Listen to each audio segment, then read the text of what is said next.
Hi friend, ಹೇಗಿದ್ದೀರಾ? ಆರಾಮಾಗಿದ್ದೀರಾ? ನೀವು ಆರಾಮಾಗಿದ್ದೀರಾ ಅಂದ್ಕೊಂಡಿದ್ದೀನಿ. ನಾನು ಕೂಡ ಆರಾಮಾಗಿದ್ದೀನಿ ಫ್ರೆಂಡ್. ಇಲ್ಲಿ ಇಷ್ಟೊಂದು ಬಾಳೆಕೊನೆ ಇಟ್ಕೊಂಡಿದ್ದೀನಿ.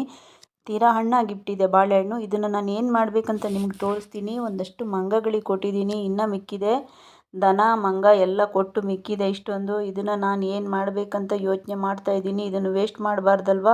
ಹಾಗಾಗಿ ನಾನು ವೈನ್ ಮಾಡ್ತೀನಿ. ಇದನ್ನು ವೈನ್ ಹೇಗೆ ಮಾಡೋದಂತ ನಿಮಗೆ ಕೂಡ ನಾನು ತೋರಿಸ್ಕೊಡ್ತಾ ಇದ್ದೀನಿ. ಇದನ್ನು ನೀವು ಒಂದ್ಸರಿ ಟ್ರೈ ಮಾಡಿ ಹೇಗೆ ಮಾಡೋದಂತ ನೋಡಿ. ನಾನು ಇದನ್ನೆಲ್ಲ ಸಿಪ್ಪೆ ತಗೊಂಡಿದ್ದೀನಿ. ಮೇಲ್ಗಡೆ ಸಿಪ್ಪೆ ಕಪ್ಪಾಗಿರುತ್ತೆ, ಒಳಗಡೆ ಹಣ್ಣು ಕ್ಲೀನಾಗಿ ಇರುತ್ತೆ. ನೋಡಿ ಎಷ್ಟು ಚೆನ್ನಾಗಿದೆ, ಬೆಳ್ಳಗಿದೆ. ಇದನ್ನು ನಾನು ಉದ್ದ ಕಟ್ ಮಾಡ್ತೀನಿ, ಭಾಳ ಸಣ್ಣ ಕಟ್ ಮಾಡಲ್ಲ. ತೀರಾ ಸಣ್ಣ ಕಟ್ ಮಾಡಿದರೆ ಅದು ಕರಗಿ ಹೋಗುತ್ತೆ. ಅಷ್ಟು ಕಟ್ ಆಗಬಾರ್ದು, ಅದು ಪೇಸ್ಟ್ ಆಗಬಾರ್ದು. ಅದು ಇಡೀನೇ ಇರಬೇಕು, ಅದರಷ್ಟೇ ಅದು ಕರಗುತ್ತೆ. ಇಡೀನೇ ಸ್ವಲ್ಪ ಮೀಡಿಯಮ್ ಸೈಜಲ್ಲಿ ಕಟ್ ಮಾಡಿ ಒಂದು 3-4 ತುಂಡಾದ ಥರ ಕಟ್ ಮಾಡ್ಕೊಳ್ಳಿ. ನೋಡಿ ನಾನು ಈಗ ಕಟ್ ಮಾಡಿದ್ದೀನಿ. ಹೀಗೆ ಕಟ್ ಮಾಡಿಬಿಟ್ಟು ಒಂದು ಪ್ಲಾಸ್ಟಿಕ್ ಬಾಕ್ಸ್ ಒಳಗಡೆ ಹಾಕಿದ್ದೀನಿ. ಬಾಕ್ಸ್ ಆದಷ್ಟು ಸ್ವಲ್ಪ ದೊಡ್ಡಕ್ಕಿರಲಿ.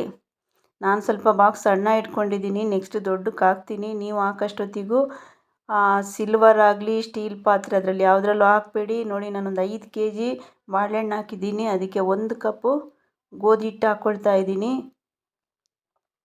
1 ಕಪ್ಪು ಗೋಧಿ ಹಿಟ್ಟು ಹಾಕ್ಬಿಟ್ಟು ಅದಕ್ಕೆ ನಾನೀಗ ಸಕ್ಕರೆ ಬೇಕು. 1 kg ಸಕ್ಕರೆ ಹಾಕ್ಕೊತಾ ಇದ್ದೀನಿ. ನೋಡಿ 1 kg ಸಕ್ಕರೆ ಇದಕ್ಕೆ ಬೇಕು 5 kgಗೆ. ನೀವು ಸ್ವಲ್ಪ ಕಡಿಮೆ ಪ್ರಮಾಣದಲ್ಲಿ ಮಾಡೋದಾದರೆ ನೀವು ಸ್ವಲ್ಪ ಕಡಿಮೆ ಪ್ರಮಾಣದಲ್ಲಿ ಸಕ್ಕರೆ ಹಾಕ್ಕೊಳ್ಳಿ. ನೋಡಿ 1 kg ಸಕ್ಕರೆ ಹಾಕಿದ್ದೀನಿ ಈಗ ಆಲ್ರೆಡಿ. ಈಗ ನೆಕ್ಸ್ಟ್ ಅದಕ್ಕೆ ನೀರು ಕುದಿಯೋಕೆ ಇಟ್ಟಿದ್ದೀನಿ. ನೀರು ಕುದ್ದು ಬಿಟ್ಟು ಒಂದು 3 ಗಂಟೆ ಟೈಮ್ ಆಗಿದೆ. ನೀರು ಕಂಪ್ಲೀಟ್ ಆರಬೇಕು. ನೀರು ಕಂಪ್ಲೀಟ್ ಆರಿದ ಮೇಲೆ ಇದಕ್ಕೆ ಹಾಕ್ಕೊಂಬಿಡಿ. ನೋಡಿ ನಾನು ನೀರು ಹಾಕ್ಕೊಳ್ತಾ ಇದ್ದೀನಿ. ಇದಕ್ಕೆ ಎಷ್ಟು ತುಂಬುತ್ತೋ ಅಷ್ಟು ಫುಲ್ಲು ನೀರು ಹಾಕಬೇಡಿ, ಆದಷ್ಟು ನೀರು ಜಾಸ್ತಿ ಇರಲಿ. ನೋಡಿ ಕಂಪ್ಲೀಟ್ ಫುಲ್ ಮಾಡಿದ್ದೀನಿ ನಾನು. ನೀವು ಆದಷ್ಟು ದೊಡ್ಡ ಪಾತ್ರೆ ಇಟ್ಕೊಳ್ಳಿ. ದೊಡ್ಡ ಬಾಕ್ಸ್ ಇದ್ದರೆ ನೀರು ಜಾಸ್ತಿ ಹಿಡಿತದೆ. ನೀರು ಜಾಸ್ತಿ ಇಟ್ಟರೆ ಅದು ಮುಳ್ಕೊಂಡು ಬಿಡುತ್ತೆ ಕಂಪ್ಲೀಟು. ಅದು ಮುಳುಗಿಬಿಟ್ಟು ಇಟ್ಮೇಲೆ ಲಿಡ್ ಕಂಪ್ಲೀಟ್ ಟೈಟ್ ಮಾಡಿಬಿಡಿ. ನುಸಿ ಏನೂ ಹಾರಬಾರ್ದು. ಹಾಗೆ ಟೈಟ್ ಮುಚ್ಚಳ ಹಾಕ್ಬಿಟ್ಟು ಬಿಟ್ಬಿಡಿ. ಅದ್ರ ಪಾಡಿಗೆ ಅದನ್ನ ಬಿಟ್ಬಿಡಿ.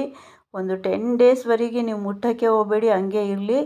ಒಂದು 10 ದಿನ ಆದಮೇಲೆ ನೀವು ಅದನ್ನು ತೆಗಿಬೇಕು. ಅಲ್ಲಿವರೆಗೆ ಮುಟ್ಟಬೇಡಿ, ಹಾಗೆ ಬಿಡಿ. ನೋಡಿ 10 ದಿನ ಆದಮೇಲೆ ಹೇಗಿರುತ್ತೆ ನೋಡಿ, ಹೀಗಾಗಿದೆ. ನೋಡಿ ಎಷ್ಟು ಚೆನ್ನಾಗಿದೆ, ಎಷ್ಟು ಚೆಂದ ಇದೆ ನೋಡಿ, ಇಷ್ಟು ಚೆನ್ನಾಗಾಗುತ್ತೆ ನೋಡಿ. ಇದನ್ನು ನಾನೀಗ ಸೋಸ್ತೀನಿ. ಸೋಸ್ಬಿಟ್ಟು ನಾನು ಅದನ್ನು ತೋರಿಸ್ತೀನಿ ಹೇಗೆ ಅಂತ. ನೋಡಿ ಹೀಗಾಗಿದೆ ನೋಡಿ, ಕಲರ್ ಪೂರ ಚೇಂಜ್ ಆಗಿದೆ, ಒಳ್ಳೆ ಸ್ಮೆಲ್ ಇದೆ. ಎಷ್ಟು ಸೂಪರಾಗಿದೆ ಗೊತ್ತಾ, ತುಂಬ ಚೆನ್ನಾಗಿದೆ. ನೀವು ಒಂದ್ಸರಿ ಟ್ರೈ ಮಾಡಿ ನೋಡಿ. ಅದನ್ನ ನಾನಿವಾಗ ಸೋಸಣಿಗೆ ತಗೊಂಡಿದ್ದೀನಿ, ಸೋಸ್ತಾ ಇದ್ದೀನಿ. ಸೋಸ್ಬಿಟ್ಟು ಅದ್ರ ನೋಡಿ ಹೀಗೆ ಆಗುತ್ತೆ. ಸೋಸಿದ ಮೇಲೆ ಅದನ್ನು ಎಸಿಬೇಡಿ, ವಾಪಸ್ ಅದಕ್ಕೇ ಹಾಕ್ಬಿಡಿ. ನೋಡಿ ಅದು ಕಂಪ್ಲೀಟ್ ಕರಗಿಲ್ಲ, ಮೀಡಿಯಮ್ ಕರಗಿದೆ. ಅದು ರಸ ಮಾತ್ರ ಬಿಟ್ಕೊಂಡಿದೆ. ನೋಡಿ ರಸ ಹೇಗಿರುತ್ತೆ ತೋರಿಸ್ತೀನಿ ಅದ್ರದ್ದು. ನೋಡಿ ಚೆನ್ನಾಗಿದೆ, ನೋಡಿ ಹೇಗಿದೆ ಅಂತ. ನೋಡಿ ಇದ್ರ ರಸ ಈಗ ಬಂದುಬಿಡುತ್ತೆ ನೋಡಿ, ಹೀಗಿರುತ್ತೆ. ಇದು ಸೂಪರಾಗಿರುತ್ತೆ ನೋಡಿ. ನೆಕ್ಸ್ಟ್ ನೋಡಿ ಲೋಟಕ್ಕೆ ಹಾಕಿ ತೋರಿಸ್ತಾ ಇದ್ದೀನಿ.